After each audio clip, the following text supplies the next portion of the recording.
ये आकाशवाणी रायपुर है। छत्तीसगढ़ी समाचार बुलेटिन के संग शुभा मिश्रा के जय चौहार।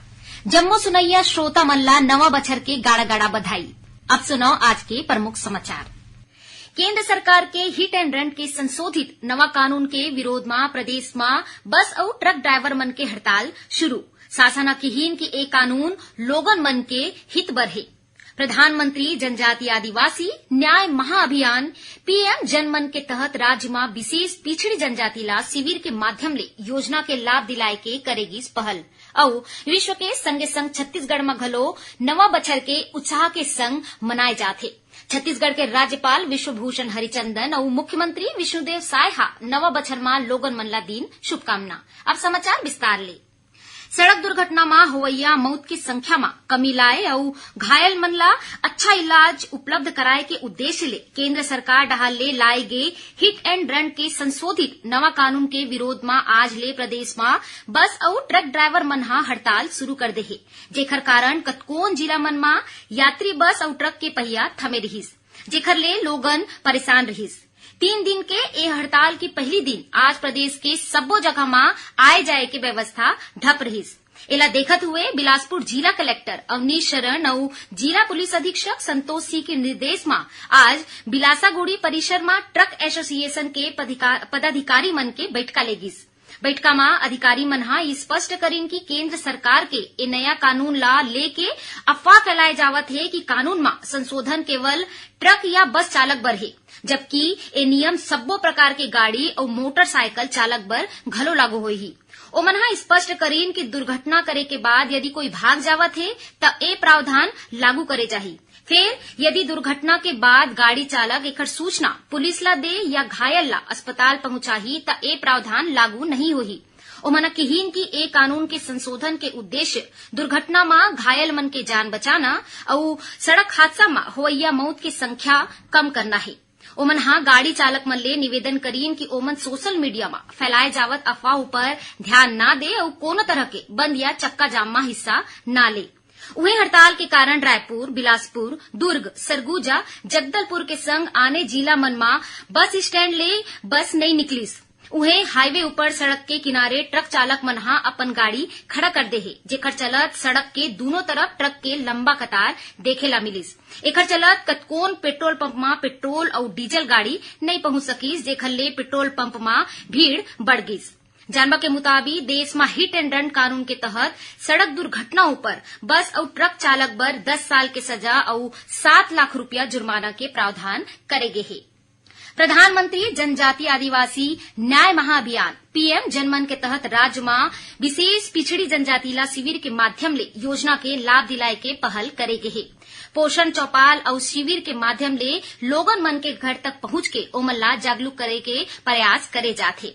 योजना के तहत आने विभाग के अधिकारी और प्रशासनिक अमला विशेष पिछड़ा जनजाति के पंचायत, बसाहट, टोला और पारा तक पहुंच के सहज तरीका ले लोगन मन के बीच योजना के प्रचार प्रसार करत है।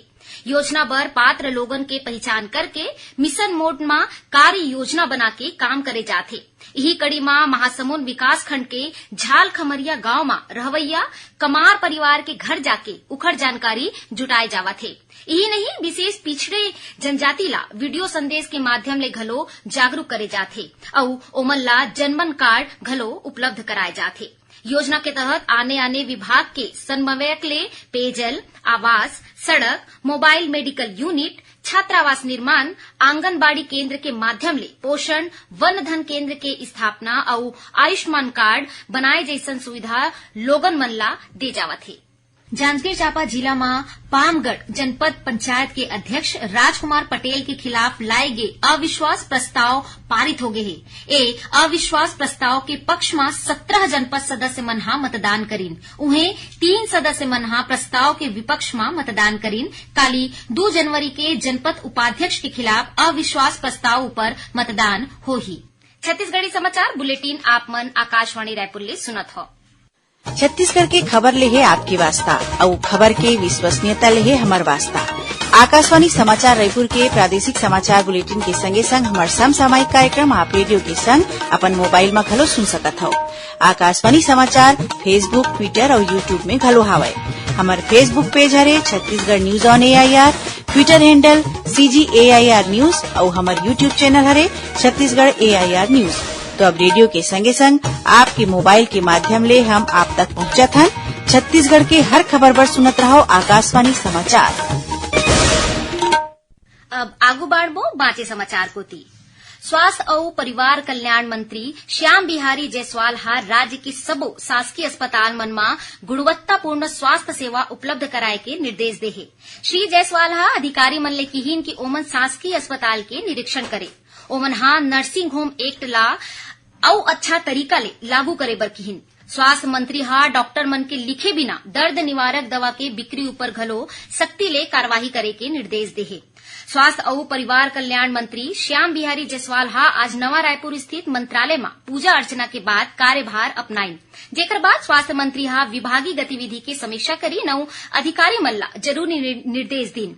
ए बेरा में विभाग के अपर मुख्य सचिव रेणुजी पिल्ले और स्वास्थ्य सचिव सिद्धार्थ कोमल परदेसी के संग कतकोन विभागीय अधिकारी मौजूद रहिन। उन्हें महिला बाल विकास और समाज कल्याण मंत्री लक्ष्मी राजवाड़े हा घलो आज मंत्रालय में कामकाज संभालिन। ए बेरा में विभागीय सचिव भुवनेश यादव और संचालक दिव्या मिश्रा के संग कतकोन वरिष्ठ विभागीय अधिकारी और जनप्रतिनिधि मौजूद रहिन। राज्य में खाद बीज और कीटनाशक औषधि की गुणवत्ता के जांच के काम चलत है और अमानक नमूना वाले विक्रेता संस्थान ला कारण बता नोटिस जारी करत है।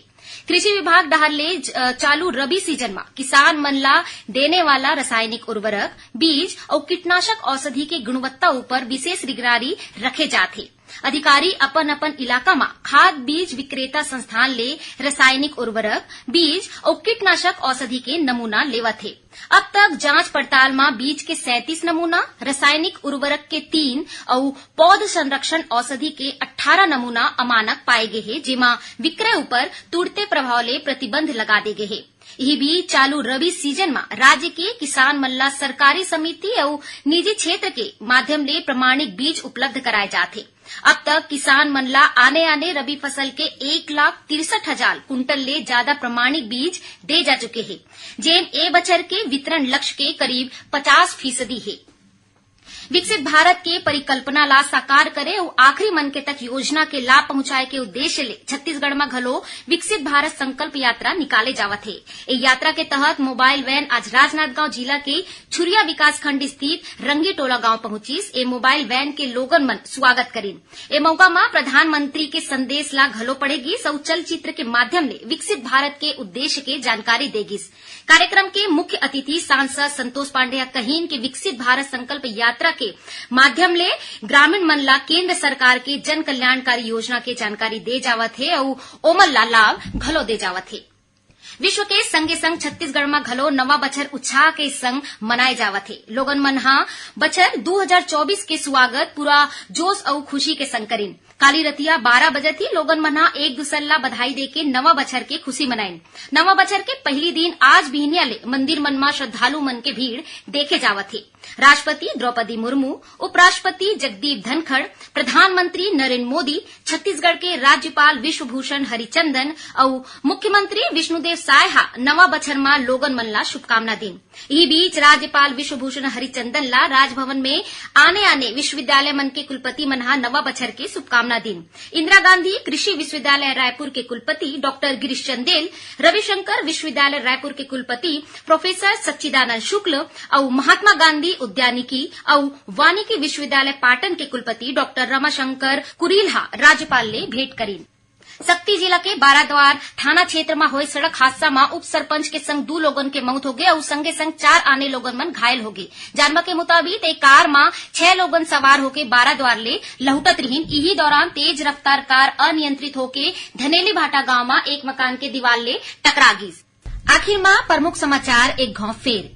केंद्र सरकार के हिट एंड रन के संशोधित नवा कानून के विरोध में प्रदेश में बस और ट्रक ड्राइवर मन के हड़ताल शुरू। शासन हा कहीन की ए कानून लोगन मन के हित बर है। प्रधानमंत्री जनजाति आदिवासी न्याय महाअभियान पीएम जनमन के तहत राज्य में विशेष पिछड़ी जनजाति ला शिविर के माध्यम ले योजना के लाभ दिलाए के करेगी पहल। और विश्व के संगे संग छत्तीसगढ़ में घलो नवा बछर उत्साह के संग मनाए जाते। छत्तीसगढ़ के राज्यपाल विश्वभूषण हरिचंदन और मुख्यमंत्री विष्णुदेव साय हा नवा बछर में लोगन मन ला दिन शुभकामना। एक संग छत्तीसगढ़ी समाचार बुलेटिन इहीं सिरावत है। जय जोहार।